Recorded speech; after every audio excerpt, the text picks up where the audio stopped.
téléspectateurs yu ITV asalaamaaleykum ñu ngi leen di nuyu bu baax di leen ziar te amaat mbégte ànd ak yéen ci ganu matinal bi tey ñuy dalal Lamine Bara Gaye di directeur bu SNEIPS nekk également responsable politique APR ñu ràññee ko bu baax a baax également ci géewu politique bi ñu war a waxtaanee li nga xamante ni moom moo di tolluwaayu politique bi fii ci Sénégal élection yi ban date depuis boobu on se pose la question mais également au sein de la coalition Benno Bokk Yaakaar nga xamante ni moom moo di coalition bi nekk ci pouvoir bi naka la ñu nemmi ko ni nga xamante ni moom moo di tolluwaayam tey ak gis-gis yoo xamante ni xëy na wutee na donc yooyu di ay questions yoo xamante ni bëgg nañ ko aborder ci ganu matinal bi directeur ñu ngi lay nuyu bu baax te am mbégte dalal la ci ganu matinal bi. jërëjëf Mohamed bisimilahi rahmaani rahim auzu billahi mina seytaani rajim maa ngi lay nuyu bu baax di nuyu ñëpp ñi nga xam ne aussi ñi ngi déglu iRadio ci Sénégal ak ci bitim réew di la féliciter bu baax macha allah ci seen matinal bi c'est toujours ak plaisir lañ lay déglu yow ak mon frère Antoine borom Njagañaaw ak ñëpp ñi nga xam ne la presse sénégalaise qui joue sa partition aussi ci consolidation suñu démocratie. maa ngi jagleel nuyoo tamit suma waa département Touba Mbacké di ziar bu baax xalif général ak ñëpp ñi aju ci yoonu Mouride. ca Touba Mbacké ñu ngi ñuy teewlu jamono ji ci 100.6 ñuy am mbégte dalal la yow itam ci ganu matinal bi responsable nga ci APR di parti bu président Macky Sall jamono ji nag ñëpp xam nañ ni projecteur yëpp ci moom la braqué wu depuis mu annoncé report présidentiel bi assemblée nationale voté li ni mel conseil constitutionnel kase ko mu jur jaxasoo mu mel ni jamono ji amoo sentiment yi dañu nekk ci impasse et que président Macky Sall moo ñu ci dugal. non yaakaaruma loolu nag Mohamed xam nga tamit Sénégal quand même ñi ngi sant yàlla réew mu mag la et que suñu démocratie tamit loolu ñu mën a tuddee ci tubaab c'est une démocratie quand même assez éprouvée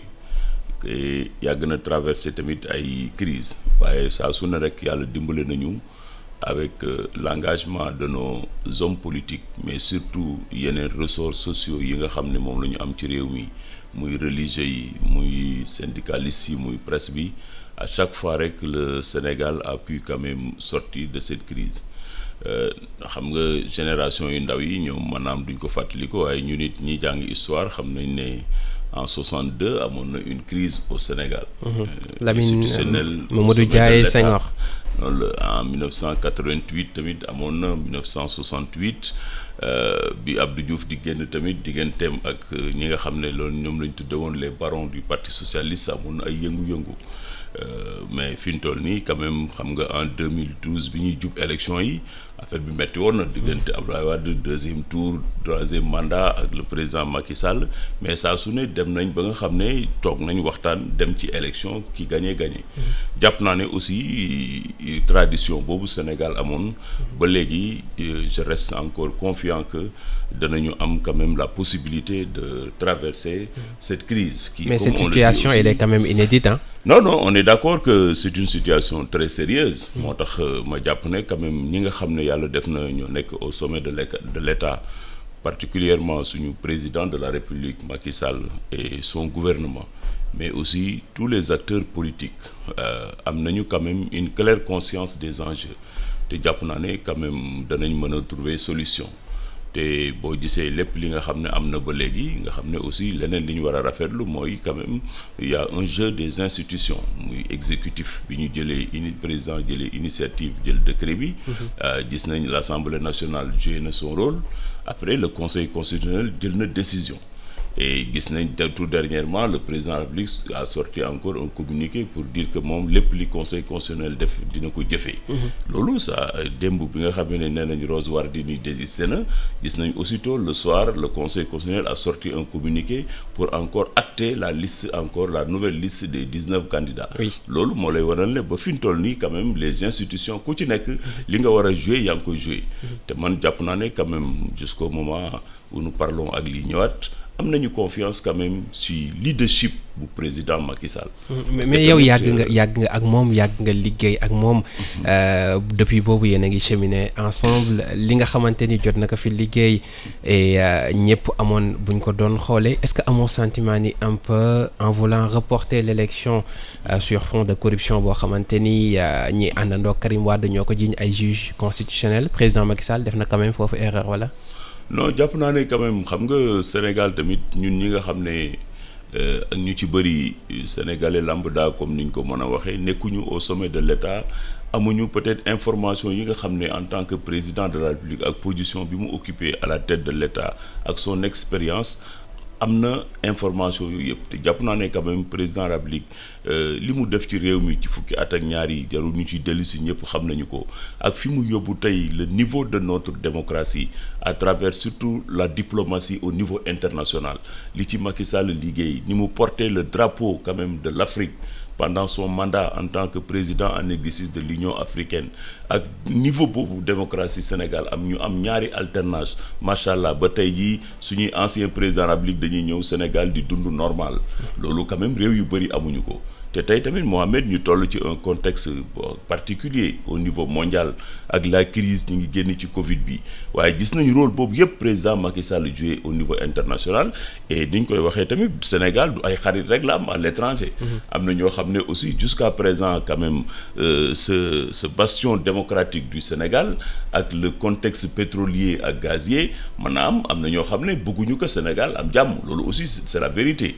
loolu moo tax moi j'en appelle encore à la conscience citoyenne des acteurs politiques particulièrement ñi nekk ci opposition ak président Macky Sall parce que jàpp naa ne quand même bu fekkee ne am na koo xam ne il a vraiment intérêt à sortir par la grande porte et à calmer ce pays c'est bien le président Macky Sall il ne gagne rien à ce que le Sénégal nekk dans cette situation moo tax man je reste convaincu quand même que on trouvera une solution dans les jours et semaines à venir pour fixer la date de l'élection. Sortir par la grande porte boobu sax si la ñuy desandi parce que yaa ngi koy wax ak li mu fi jotoon liggéey yëpp yi mu fi jot a occupé ñenn ñi am sentiment que ni décision bii mu mujjee jël dafa faxas loolu lépp même au sein de la coalition dafa mel ni sax ñi mu yàgg àndandool muy les cadres yu bokk ci Benno Bokk Yaakaar dañuy am problème pour expliquer ñi ci des et souvent dañuy éviter les plateaux.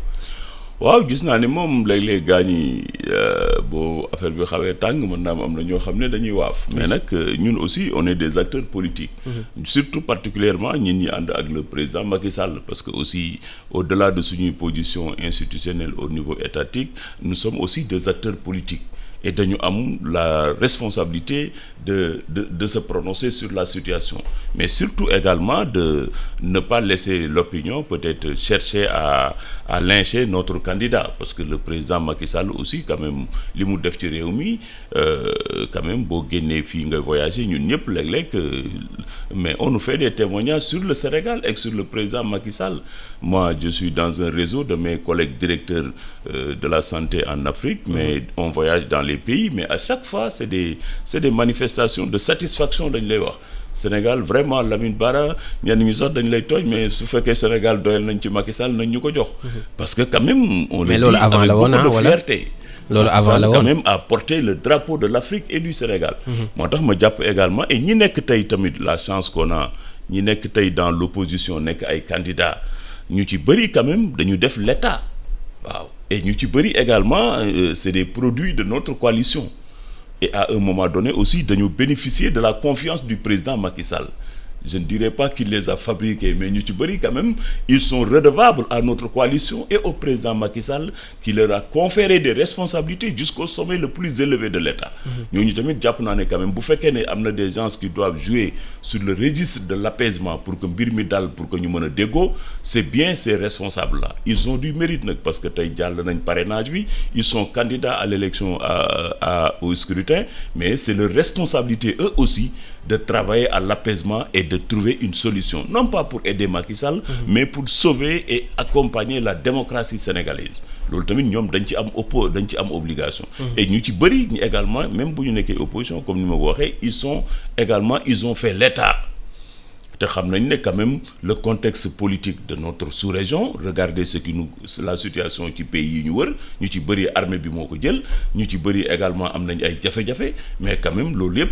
encore une fois ça montre ñun cette responsabilité que nous avons nous en tant qu'acteurs politiques, surtout ceux qui sont candidats à cette élection, à tenir des propos responsables, mais surtout également à répondre à la main tendue du président pour que ñu mën a am dialogue, pour que ñu trouver une solution à cette crise-là. Solution bi est-ce que nekkul tëgg élection yi avant le 2 avril comme ni ko conseil constitutionnel waxee. Oui, non, conseil constitutionnel waxul le 2 avril moom li mu wax mooy nañu tenir élection bi dans les meilleurs délais. Mais meilleur délai boobu il faut rappeler également que ni le mandat du président le 2 avril lay jeex. Oui, on est d'accord loolu moom d'accord nañ ci te jàpp naa ne quand même président Macky Sall kuy xam loolu moo la ko gën a xam. Parce que tamit amoon na possibilité comme ni ñu wax ci loi bi que avant le discours du 3 juillet newoon na candidat. Mais dafa renoncer et loolu tamit ça à chaque fois adresse yi mu def à la nation yëpp réitéré na son engagement à donner le pouvoir et à organiser l'élection, ne pas être candidat loolu jàpp naa ne leer na ci bopp ñëpp. Mais tey nag aussi dañu àgg foo xam ne nag jàpp naa ne quand même la balle est dans le camp des acteurs politiques mooy candidats yi mais également ceux qui sont aussi dans la société civile. ñëpp ñi nekk ci aar suñu élection ak ñeneen ñi jàpp naa ne tamit mbir mi actuellement du lu ñuy régler ci mbedd mi. c'est-à-dire mbir mi ci autour d'une table la parce que comme ni ñu koy waxee ci tubaab toutes les grandes guerres se terminent autour d'une table. te jàpp naa ne quand même fi ñu fan yi yëpp président Macky Sall xam naa ne comme ni ko ñëpp xamee mi ngi ci consultation yi te jàpp naa ne balaa muy yàgg quand même la situation sera tirée au clair. danañ proposer une date pour que ñu dem ci élection yi ki Sénégalais yi fa wóolu mais ñu daal di koy fal. waaye nag élection aussi du ay caaxaan mbir la moo xam ne dañ koy waajal. dañ koy xoolaat bu baax su ko defee ñu mën a dem ci campagne bi parce que Mohamed man jàpp naa ne ñun ñi bokk ci Benno Bokk Yaakaar ànd ak président Macky Sall te Amadou Ba di suñu candidat. waruñu quand même ragal pour war a dem ci élection parce que mbir mi Mohamed dem ci élection ñàkk ko mais du gàcce. ñun dañu nekkoon ci opposition. bi Sénégalais yi jàppee ne Macky Sall la ñu wóolu mais dañoo fal Macky Sall tey jii bu Sénégalais yi jàppee aussi ne ki ñu war a fal ci opposition bi la mais bu boobaa dañ koy fal ñun ñu dellu dans l'opposition. parce que loolu aussi c'est ça la règle de la démocratie. Justement il faut accepter ça waaye jàpp naa ne nag ñun li ñu bëgg mooy engagé wu pour que véritablement le candidat de Benno Bokk Yaakaar gagné comme ni ko président Macky Sall waxee. buy jox lenge yi mu jox ko koo xam ne dafay bokk ci camp. mais est-ce que président ba léegi mu ngi wóolu candidat am parce que ñenn ñi jàpp nañ ni situation bi li ko waral yëpp dëgg la naam mbiru Karim bi mooy prétexte bi mais c'est parce que confiance bi dafa des ci Amadou Ba est-ce qu'il peut vraiment remporter cette élection là. waaw xam nga élection moom comme ni ñuy wax combat la. combat nag kenn du ci jëm daan ne déjà gagné naa. déedéet mbir mi moom élection kenn mënu laa wax lu muy demee il faut que ngoon gi jot bañ ko këpp carte yi ñu wàññi. mais li nga am nag mooy am ci confiance ci sa candidat te quand même ñu wax ko ñu ñàkk ko ñun on a quand même jàpp nañ ne parmi ñi nga xam ne ñooy candidats yi le meilleur profil c'est le candidat Amadou Ba loolu ñun moom la ñu jàpp. mais même si yéen seen coalition bi am na ñoo xamante ni jàpp ñu loolu. waaw non xam nga on est dans une coalition un parti aussi c'est normal que nit ñi am yenn position yi mais ba fii may waxee yow daal. ñun le candidat officiel de Benno Bokk Yaakaar c'est Amadou Ba. officiel bi c'est important waaw officiel parce que gis nañ ñoo xamante ni ñu ngi désolidariser wu même bi crise bi amee y a même des ministres disons-le des grosses pointures yu bokk ci APR ak seeni naataango moo xam ci yeneen parti yi nga xamante ni yéen a formé coalition bi souteniruñ bu baax a baax ki nga xamante ni moo di Amadou Ba on se demande mais qu'est-ce qui se passe réellement. waaw c'est normal moom kay am nañ ay comme ni ñu koy waxee ci tubaab on a eu des voix discordantes. Exactement. mais man ku ma xam ne moi je suis sur la ligne de la défense de l'APR et du président Macky Sall. parce que tamit ñun dañu engagé wu politique man bi may ñëw APR Macky Sall moo ma dalal c'est lui mon interlocuteur. parti bi man aw ma ci patron. damaa xeex Mbacké ba nekk adjoint au maire. ba suñu coalition gagné te jàpp naa ne aussi maa ngi joué sama partition ci dans la défense du parti ci at yi weesu jàpp naa ne bokk naa ci cadre yi nga xam ne bu waree jël position dañu koy jël pour jàppale défendre le président Macky Sall loolu également moo tax saa suñu ma invité comme ni nga ko defee nii barki dem maa ngi woon ci ñaari télé ak rajo yi c'est pour ça c'est pas parce que dama bëgg di wax ñu may dégg déedéet mais dama jàpp ne quand même ñun ñi ànd ak président Macky Sall ak coalition Benno Bokk Yaakaar liggéey nañ ci réew mi loo xam ne waruñu am complexe di ko défendre comme ni ñu koy waxee nous ne devons pas raser les murs. Nous avons fait beaucoup de belles choses dans ce pays Macky Sall li mu liggéey ci réew mi ak gouvernement am ak fi ñu jëlee Sénégal ak fi ñu ko indi ñëpp xam nañu ko léegi nag ci élection la ñu jëm dañu war a am courage nañ dem ci élection bi bu Sénégalais yi jàppee ni ñun waa Benno Bokk Yaakaar dañu war a continuer di yore réew mi mais danañ ñu voter suñu candidat bu ñu jàppee ne également jaageen jëf yamleel fii mais ñu jël loolu am courage nag ak responsabilité respecter Sénégalais yi delluwaat ci opposition jaajuwaat parce que tamit dañu nekkoon ci opposition pendant 12 ans man musuma def PDS j'ai toujours été de l'opposition donc tey def nañu pouvoir mais dañu war a xam ne également chaque chose peut avoir une fin si les Sénégalais décident que Macky Sall ak suñu candidat Benno Bokk Yaakaar du ñu gagné élection yi da fii lay mbir mi di yem waaye nag ñii voté ma fàttali ko du ñi nga xam ne coow li ci médias yi ak télé yi nangam ak nangam non nous devons aussi prendre toute notre responsabilité mener le combat sur le terrain politique dem wax ak sénégalais yi bu vote jotee nag ñu xool kan la ñuy voteel buñ ku ñu mën di voteel ñu respecte parce que tey Mohamed Sénégal romb na fu ñuy sàccee élection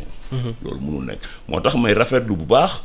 décision yi nga xam ne moom la justice jël pour génnee responsable yi nga xam ne ay responsable la ñu jàpp ne ay détenus politiques lañ ministre bi nee na du ñu ay détenus politiques donc nous prenons acte mais jàpp naa ne mais ñu libéré également ci contexte politique oui man d'accord naa ci man naka jekk moom dama jàpp ne man loolu laa mos a wax su ma su fekkoon ne dépendre rek jekk ci man Ousmane Sonko ak Diomaye tey seen kër la ñuy ndekkee ji parce que ci démocratie la ñu nekk te démocratie la règle c'est la liberté waaye nag ci réewu yoon la ñu nekk aussi yoon moo leen jàpp teg leen foofu bu yoon jàppee ne tey jii dañu war a génn nañu génn ñun nous en prenons acte parce que réew mi moom ku ko bëgg a gagner da ngay jàkkaarloo candidat yépp amul ragal loolu mooy dëgg gi waaw alors moom mooy fàttali ne bokk nga ci ñi njëkk a soutenir ci première heure yi Amadou Ba avant même président da koy choisir déclaré woon nga fii ci suñu ganu matinal man ak yow émission que ni yaakaaroon nga ni mooy le meilleur choix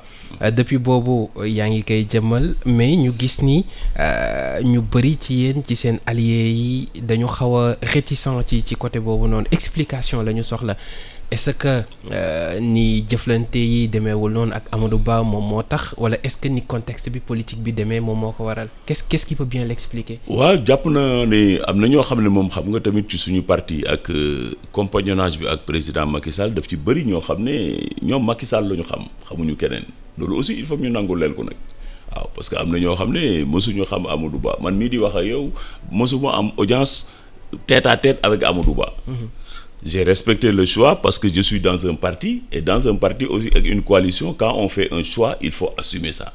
moo tax man j'ai porté la candidature de Amadou Ba je l'ai assumé parce que c'est le choix du président Macky Sall mais ça n'empêche que point yi nga xam ne am naa ko d'insatisfaction wax naa ko également à qui de droit je peux pas le dire nag sur un micro mais quand même le peu de temps qu'on a fait dans la période pré-électorale pré-campagne bi am na ay points d'insatisfaction par rapport au management politique de notre coalition par le candidat Amadou Ba ça moom je le dis et je l'assume yan mooy problème il y a eu des points yoo xam ne jàpp naa ne man des na c'était à améliorer yu ci mel ni ñëw na par exemple suñu département à Mbacké am na ay jafe-jafe yu bëri ak Touba mais jàpp naa ne encore il y a des choses à améliorer dans le management d'une coalition ak des responsables politiques tey jii am na d'éminents responsables politiques de notre coalition yoo xam ne jusqu'à présent toogaguñu ak Amadou Ba gisuñu ko c'est vrai que le candidat mënul rencontrer ñëpp waaye nag quand même booy dem dans un département il faut que également am na des responsables yoo xam ne quand même c'est des identités remarquables qui sont dépositaires même de la confiance du président et qui méritent quand même une certaine attention jàpp naa ne loolu yëpp bu fekkee ne yàlla dimbali nañu ba ñu génne cette phase là il y aura des correctifs qui vont se faire pour que le candidat puisse véritablement mettre en place une véritable équipe de campagne qui pourra véritablement porter la coalition et mener la campagne li ci des nag pour le moment on l'appréciera en fonction de situation bi ñu nekk nii parce que kenn xamagul la situation quelle issue également ça va donner. waaw yaa ko wax léegi ba tudd ko sax muy Mbacké nga xamante ni responsable politique nga fa tey ñu gis jamono yi weesu muy Mbacké muy Touba yëngu-yëngu yi bu amee muy metti lool ci manifestation yi. Qu'est-ce qui a changé entre-temps parce que bu ñu xoolee côté boobu ak avant nu mu meloon lan moo waral fippu gi li ni mel. waaw dëgg la Mbacké moom saa suñu amee ay jafe-jafe au plan politique surtout à Dakar deuxième département bi gën a yëngu Mbacké la et loolu également daf ñu metti trop parce que jàpp naa ne au plan des réalisations gouvernementales président Macky Sall def na lu am solo ci département bi tey boo jëlee yoon wi ñuy jaar Ila Touba pour dem Touba ak tali yi nga xam ne def na ko fi ak ndox yi ak loolu yëpp quand même ak éclairage public bi président Macky Sall quand même sédd nañu lu bëri parce que loolu tamit mooy obligation état. te tey jii département Mbacké yàlla dafa def ak Touba tey ñooy le deuxième département en termes de démographie dégg nga tey ci presse bi démb ak tey ñi ngi wax jafe-jafe ndox à Touba donc loolu yëpp dafa am te dañ ci war a gën a taxawaat rek te ku fi mën di toog également da nga ko def parce que loolu moom dafa nekk obligation état looy affaire politique la waaye nag dans le dispositif d'évolution des responsabilités politiques surtout ñun suñu département Mbacké dëgg la dañ ci xaw a tumranke loolu moom yàgg nañ ko wax parce que tey jii quand même Mbacké mérité na tey ak suñu personnel politique ñu amoon tey ay directeurs généraux yu gën a bëri am ay ñaari ministres dans le gouvernement pourquoi pas ba ñett ak yeneen parce que suñu poids démographique daf ñu ko may suñu poids économique may ñu ko jàpp naa ne nag président Macky Sall am na yéene mën naa am lépp yàlla dogalul lépp mate ko mais jafe na li ci des nag mooy parce que c'est un personnel politique ñooy porter un parti et une coalition dans un département te dëgg na ñun nag naam tey man directeur national la am nañu également un ministre qui est le maire de Mbacké waaye ñëpp xam nañ ne également taxaw gi mu war a taxaw pour que nit ñi xam ne Mbacké am na ministre kooku moom taxawaay boobu dafa des la preuve gis nga bi premier ministre ñëwee jafe-jafe yi ñu amoon ci inauguration stade bi leneen li également gis nañu ko ak saa suñ ne yëngu na rek Mbacké mooy gën a yëngu ak yeneen pourquoi parce que amuñu la présence politique bi war a am dans la scène du département et dans la commune de Mbacké parce que bu ñu la nommé ministre nga nekk ci ab département taxawaay bi ak portage bi yaa ko war a def mais surtout yaatal nag sa dënn waxtaan ak ñëpp uuf ñëpp loolu mooy dëgg yi loolu nag ñëwuma pour def le procès de mon frère Gallo Ba mais c'est ça la vérité amuñu ministre bu am taxawaay gi mu war a taxaw pour def ce travail de coordination ce travail de rassemblement du personnel politique à Mbacké loolu moom jafe-jafe la bu ñu am jàpp naa ne également suñu autorités yi ñi nga xam ne ñoo yilif parti bi am nañ ci une claire conscience parce que man dama bëgg quand même bu ñu demee élection département yi nga xam ne ñoom la ñu gën a xaar seen résultat Mohamed département Mbacké ci la bokk résultat yi wane na ne ku gagné Mbacké wala nga am fa benn résultat bi da ngay jàll parce que man yàlla def na depuis 2012 maay mandataire maay siégé à la commission départementale de recensement des votes de Mbacké de 2000 à maintenant j'ai les résultats je connais les statistiques waaw je parle sous le contrôle de suñu chargé d'élection Benoît Samb ak ñeneen fu ñu mënaan tollu élection damay nekk tribunal Mbacké man la ñuy ëpp ci mandataires yi ñu ñuy woo fan la résultat yi toll parce que les résultats de Mbacké ça pèse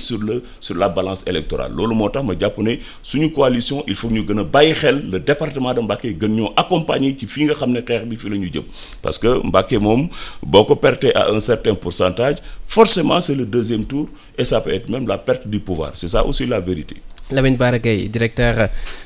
bu SNEIPS nekk également responsable politique APR ca Mbacké moom la ñu doon dalal ci ganu matinal bi waxtaanee tolluwaayu politique bi mais surtout situation bi au sein de la coalition Benno Bokk Yaakaar bi nga xamante ni moom si la bokk ak seen candidat Amadou Ba président Macky Sall également ak décision yi nga xamante ni jël na ko ñu lay sant bu baax a baax di la gërëm amoon nañu mbégte dalal la ci suñu plateau.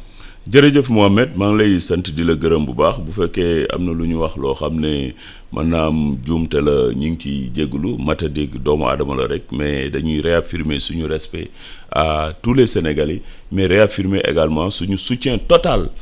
à l'action du président Macky Sall et à tout le gouvernement et que lancer encore un appel à tous les acteurs politiques rawatina ñi nga xam ne nekk nañu ay candidats te jàpp naa ne loolu dinañu ko def mooy déglu répondre favorablement à la concertation yàlla may ñu waxtaan génn ci lii fixer datu élection yi comme ni ko conseil constitutionnel waxee dans les meilleurs délais pour que ñu mën a dem élection ci jàmm ki sénégalais yi fal wóolu ñu fal ko te ñi ngi ñaan également mu nekk le candidat issu des rangs de Benno Bokk Yaakaar waaye président Macky Sall jàpp nañ ne quand même def na ci réew mi loo xam ne et pour l'intérêt de notre démocratie ku ci nekk da nga war a jël une claire conscience de ça pour l'accompagner de façon responsable et loolu tamit c'est tous les Sénégalais y compris même la presse même yéen da ngeen war a jouer seen rôle dans la partition. Ah non ñoo ngi jouer suñu rôle pleinement. am nañ ci yaakaar ci yéen mais également à tous les acteurs de la société civile. Oui. Parce que concertation bi mi ngi en cours et jàpp nañ ne quand même nous faisons encore confiance au génie politique des acteurs politiques mais également de tous les acteurs qui sont engagés y compris ceux de la société civile maa ngi lay sant di la gërëm di santaat di gërëm bu baax sénégalais yi ñu doon déglu jërëjëf. Merci beaucoup jaajëfal Fatima Kandiaye moo féete woon ci xarale gi fii la ñuy yamandi ci ganu matinal bi jox leen rendez-vous ëllëg incha allah ak beneen invité 13h30 mën ngeen ko suivre sur ITV léegi-léegi ci iRadio dinañu jaar angle ba fekk fa tonton Aada ak Sylla Muñal laataa ñu yegg si ci xibaar yi ci nu mu gën a yaatoo ci wolof Assane Top la ñu ci àndal 9h bu tegalee 15 minutes xew-xewu jamono dinañ ci ànd Boubacar Diallo ak Ibou Fall jaa ngeen jëf.